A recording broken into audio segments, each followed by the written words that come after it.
You are listening to NSR, National Scrubs Radio, where nurses, doctors, students, and other healthcare professionals bring you stories from scrubs across the nation. Tune in today with NSR's Derek J.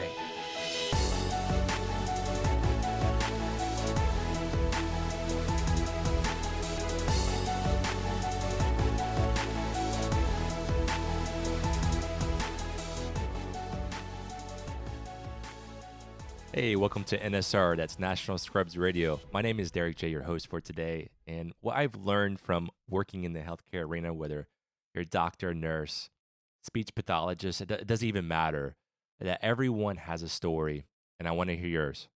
So today's guest is Ginger Mike, and yes, he goes by Ginger Mike. It's a little bit of his alter ego. He's a travel nurse. He's done nursing for a little bit, and we go over on what not to carry if you're ever visiting Hawaii. And he goes over which island in Hawaii not to visit in case you need dialysis.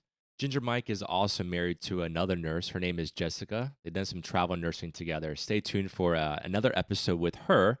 But here's Ginger Mike. So welcome to NSR. I have a Ginger guest today. His name is Ginger Mike. How are you doing, Ginger Mike? You're welcome. Well, thank you for being here today. I appreciate it. Looking good, man. Haven't seen you in a while. Yeah, it's been a little while. Yeah. Your beard is growing in. It's filling in nice. Thank you for noticing. It's like partial Viking mixed with like Irish. How do you know How would my you genetics? describe it? Majestic as fuck. That pretty much explains it, man. Simple as that. Yeah. So what are you up to these days now? Well, I'm working over in Napa, California. Okay. My third or fourth California assignment. Been doing this for last 3 or 4 years or so. Worked in 6 different states. So when you say assignment, what do you do for your assignment? Oh, exactly? I guess we don't know this, do we? Yeah. I am a travel nurse. Everyone from the outside is like, who is this guy? Hello, outside. Yeah. So paint a picture for me of what you've been doing. Oh, so I've been traveling around state to state. My home base is in Indiana, which I try not to work into if I can help it. But I've worked in Texas, California, Missouri, Kentucky, and Hawaii. Nice. Yeah. And then out of those, which one was your favorite state to do an assignment at? If I was to say anything besides Hawaii, I'd be a fucking liar. So might as well go in with that. Okay. Yeah. Well, what happened in Hawaii? Like, why? Let's see here. So that was in 2013. My wife, who's also a traveler, we went out there after a stint in Houston, and we worked in Hilo on the Big Island. Okay. And we were there for 5 months. It's a really, really sweet island to work on. When I was there, they only had one nephrologist for the entire island. So, like, if you needed dialysis... Yeah. What happens if that guy goes on dialysis? What would you do then? I mean... Like, what happens if he has a call on vacation? What would you do? Well, you change your code status, I guess. What would you fly to other island? I mean, is there other islands that you can go and get treatment? Or? Yeah, that's what you'd have to do. Or you can go to the mainland for the most part, because all you have then is Queens Medical Center on Oahu. So. Okay, good to know. Yeah. So, describe what happened to you in Hawaii. All right, so we were there for 5 months, having a real good time, being in our early 20s and everything. And then my wife and I, who had been together 9 years, were high school sweethearts. We'd been out there. Oh, wow. And we had just gotten married on our 9-year anniversary. And then like a month or so later, we found out we were going to go work in Maui. We're going straight from Hilo to work over in Maui with a couple other friends of ours. So we were pretty excited about that. And the day before we left to go to Maui, found out she was pregnant. Okay, yeah. So that's what aloha means. Yeah. In case anyone asks. It's like a hello baby, pretty much, huh? Yeah. So, she had to hit the brakes pretty quickly on that one. But we still finished our assignment in Maui and had just as great a time out there as we did in Big Island. But yeah, then we came back after that, had the child. I got a 2.5-year-old son now. Okay. Who's out here in Napa with me, him and his mom both, along with my dog. A little bit of wine country for you. A little bit of, like, that's how you handle them all, right? Especially all at once. Man. So which besides Hawaii, which one would be your least favorite state that you worked at, and what would be the reason for that? Basically anywhere but California. No, that's a joke. But no, is it a joke? No, it's not. It's a great it's place. Serious. I just didn't want to shit talk 49 states like in one sentence. No, I get that. I mean, like, there's I feel like I've worked in other states too, and I feel like a lot of other states they have great hospitals, but then it's not like. I feel like you can go from one hospital down the road to another one down the road and they're like completely opposite. And I feel like California is more regulated in a sense. Oh, I mean, without a doubt. I mean, because everyone who knows it, of course, there's ratios in California. There's mandatory breaks in California. Right. And there's a union in California where the rest of the states don't, obviously don't have that issue. So, they triple you all the time. I just came from an assignment where I was working 8 12-hour shifts in a row. See, that's crazy, man. Yeah. I don't know how you survive. I don't know if it's the ginger power. I mean, where do you find that majestic genetics that just allows you to work? The nurses that do that, or even the residents. The people that work these crazy hours, I don't know how they do it. Yeah, I would say it's the desire not to work all year around. Okay. So I just I work 5 or 6 months working 8 shifts in a row, and then I take the rest of the year off. 7 or 8 months, and then I have 3 or 4 months off. Wow. So it's almost like a teacher.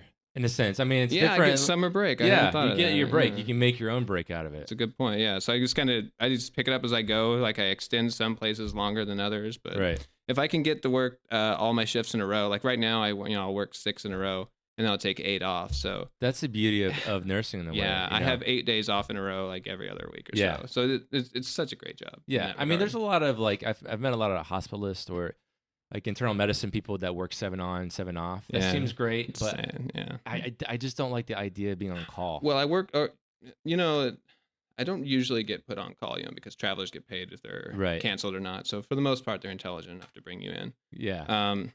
They use you in some sort of way. Some regard, like go mop the floors or something like that. That hasn't happened yet, but I wouldn't put it past one hospital in this entire country. Yeah.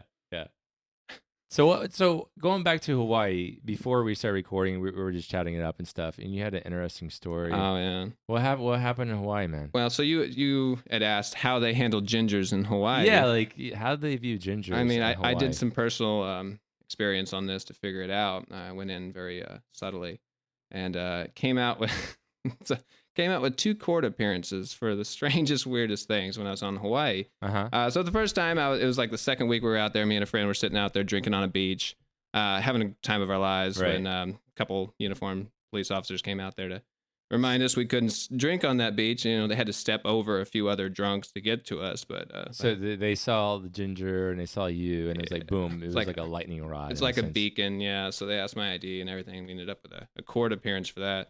So we had a good chuckle. I was like, of course, I'd go to Hawaii and end up with a court appearance in the first 2 weeks. Right. But then, I was driving home from work one day, and hospital called me, so I was on the phone, talking to him about something, and then a police officer pulled me over again for talking on my phone while driving to the hospital. That was trying to call you. I had my scrubs on, a stethoscope around my neck. That's a tough one, man. Yeah, and he's just like, "Yep, that's the law." I'm like, "Oh, thanks, Judge Jed." I mean, it's hard.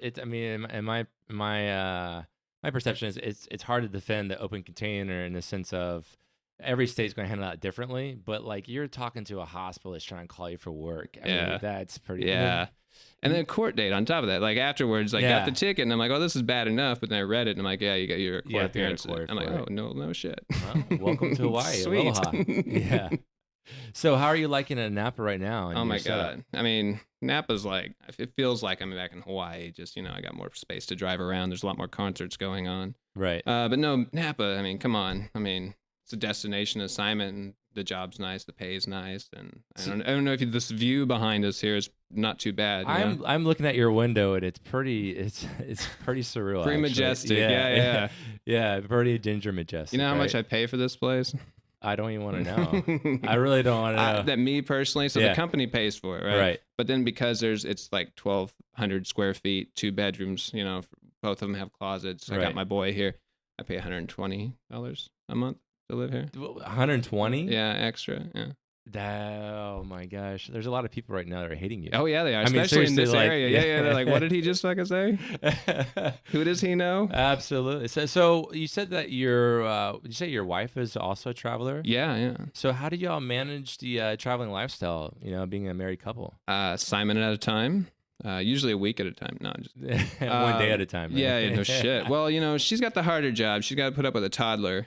8 days a week for the most part. Got it. So I'm pretty stoked about so going to work. Do y'all for 3 alternate? days. Do y'all alternate the assignments? We're about to, because he's finally old enough. Before he was being breastfed. He was pretty intense, needed his mom around a lot. But now he's getting to the point where I can talk to him. He's starting to learn to speak. Right. That's more my style. I think we're thinking though, maybe next assignment that I'll take a couple months off and then she'll work instead. Yeah, it's curious. Are there any struggles that you have being a married couple and then being as far as being travelers? Well, when you take an assignment with just us two and him, like that means that's the only two people who are going to watch him. Other than that, we got to find healthcare, but healthcare in California, or especially in Northern California, is probably just insane for the most part. So if both of us wanted to work, we'd be paying just, So it's like insane cost, you mean? Yeah. And there's not a lot of kids up here. It's wine country, Right. So we got him started young, That's what like people. I mean, he's German and Joking, Irish. He'll be absolutely fine with that. Yeah. But no, but like, so the struggles, I mean, I can see that your resources are limited. Yeah, so it's just us, what I mean? Right. But what we do, I mean, like, if I get burned out, then I take some time off. I always take off at least a month in between every assignment. I just do absolutely nothing in that meantime. Basically save my strength so I can come out and do this stuff again. As a matter of fact, they've been out here for a month, so they're getting ready to head back and visit everyone, leave me out here for another month. And where's back for you again? Indiana. Yeah. Now, did you do nursing in Indiana before traveling? I did, yeah. Miserable 2 years, yeah. What, miserable? Well, like full-time elaborate. Full-time Elaborate job. on that. Yeah, you got meetings, you got mandatory meetings, you got checklists that you got to do. Right. Like a lot of upkeep goes into that. So, I mean, how would nursing or healthcare, how is it different in Indiana than compared to some of the other states that you travel to? I mean, they're all fairly equally miserable at that point, but you get. Sounds like you're really happy. I'm a cynical person. I you knew this ahead of time, bringing me on. Yeah, a little bit. Yeah. You want me to talk the profession up? Hey, the pay is great. Well, I mean, you're being honest, right? Always, usually, if I can. Yeah. But when someone goes, "Oh, so why'd you become a nurse?" They always give you that little try. I want to help people. I'm an angel of mercy, blah, blah, blah. Right. I'm here for the money and the travel. And for the most part, I like to help people if I can. in that order? Or is that... But that's just how I say it during like an interview. You're joking. Yeah. I get it. Yeah. So you definitely have that like sense of humor that kind of comes off. It helps, working intensive cares all across the country. Yeah, and see a lot of people from the outside, when if they don't know the intensity of the job itself, sometimes they don't get that type of humor. No, people play off. Well, it's like, man, that guy's so insensitive. I don't understand where he's coming from. They would have said that beforehand, though, too. So. Yeah, true. You're on the right path, though. Right, yeah. But I get that. I think a lot of nurses do get that. Like, a lot of people in healthcare, or maybe not even healthcare. It could be, I don't know, whether law enforcement or other industries that are super intense. Yeah, they kind of get that kind of humor sometimes. It's defense mechanisms, It is coping mechanisms. It is. It's highly being coping. And humor is great for it. I mean, I could come home and drink a whole lot after every night, but for the most part, why would you do that? You know what I mean? Well, I mean, maybe to laugh more. I've seen nurses that do that. They have a hard time Yeah. actually coping with the stuff that they deal with. True. And they drink. Well, there's a new study out there. There's a lot of PTSD coming from the intensive care nurses. And stuff I mean, you know what? To me, it's like, duh. You know what I mean? Right? Yeah, it's like, especially ER nurses, or I feel for the ones that did military as well. I had a buddy of mine who was like a med tech. I'm not sure what their label is in military. Forgive me. Yeah. But he was on the helicopters where they would actually go in enemy fire, pick up patients as they're trying to save them. They even had a special on National Geographic, I believe, not too long ago. And you wonder why these people have PTSD. Yeah, there's no surprise at all, really. Absolutely, man. Yeah. And then it's like, and another thing too is you can't save everyone. No. And I think that's the part that hurts. Could you imagine being the one putting the X on the forehead? So, I don't know if that's what they do. I don't know what they do. Yeah, the little red spot. I don't know. I watch too much movies. Right. But so what's next in store for you, man? Like, besides, you still doing the nursing thing for a while? It's funny you mentioned that. Yeah. No, I'm always trying to get out of nursing. No, it's just hard. It's they pay too much, but no, creatively, I'm doing a lot of writing, like personal writing, things like that, novels, short stories, poems, anything I can write. Just getting that third eye open up. That's probably another coping thing for you. Without a doubt. Yeah, art's great to sublimate with. So yeah, art and humor. But for the most part, when it comes to nursing, my plans are I make this stuff up as I go. I don't know where I'm going, assignment to assignment, ever. That sounds like the life of a traveler. Yeah, and so it's not bad. You talk to any traveler, it's like, hey, we're going next. I don't know. It just sucks though because I have a toddler. Not a lot of travelers are walking around with a toddler. Right. I don't know how you do it. I don't know how you balance that. I really don't. Energy, I guess. Yeah, the millennial style. I still think it's the ginger jeans. Oh, without a doubt. This beard carries me through a lot, I swear. Yeah? So did they ever make you try to shave the beard off? N95 mask to do a fit test, but I can't wait because then I could be like, you sexist pig. Yeah. How dare you? How dare you? My people struggled in the cold, frigid winters of the UK, and you're going to give me shit from my beard? Oh, my God. So do you wear the was it a papier? I'm not sure I can say that right. Oh, what is that? Yeah, it looks like I don't know. Movie Alien that you have to wear on. I turn into Darth Vader if they give me those, but I tell you what I'm going to do. I'll shave this in front of them, but only if they look me in the eye and be like, yeah, you have to shave that now. And then once I'm done, they get the bag of hair afterwards. But like, well, here you go. Well, it's like, here's a little, here's a piece of me. Yeah. Thank you. It's like, and you're lucky I can grow that shit back in a week. Yeah. So what are some of the, you said PTSD, right? Now, do you have any friends or anybody that have struggled with that, with nursing, or anybody personally? I mean, there was just a nurse recently that was a charge nurse, and I mean, you don't have to give any names. Let me you have to call them stop out there. But people have to take time off a lot here. You know what I mean? Like, yeah. They'll get into something and they'll just be like, "Look, this is tough, intense. man. I got to bounce out for a little bit." Right. Hopefully, the hospitals are cool enough to understand that. And right. I mean, I don't think they are, to be perfectly honest, because from my experience in healthcare, no one has a clue how to handle mental health whatsoever. Right. Ever, anywhere. And I think a lot of this awareness is really starting to come out. You would think, but I think it's still it took too a generation slow for it to come out to surface, and I think now there's more research coming down upon it. Yeah, it's true. Yeah, I mean it really is. I mean it sucks. It's like in hindsight things are 2020, but a lot of first responders, nurses, they all have sometimes some trauma. Yeah, I mean, you kind of have to do all that kind of work, and then, take a 30-minute break, go eat a sandwich, and then go right back into it. And then or head home and see your family after you just witnessed someone, die very viciously. You know what I mean? So, like I said, like you we're not talking about comfort care. No. You know what I mean? Like car wreck, surgical traumas, those kinds of things. And I think people that are older have experienced that. Sometimes, I've experienced with my grandmother as far as comfort care. Mm-hmm. It's a different setup. Oh, completely. Yeah, if you're seeing it coming and you're looking at it as a blessing, just so that you're more comfortable, that's completely different. But it like comes out of nowhere and no one's expecting it. Right. And like, there's a lot of social factors going on. Yeah. Like it can pile up, Like I would love to know the latest research on the PTSD and healthcare. I would love to have the expert on the show. I'd like to know how they're treating it after they identify it. That's true.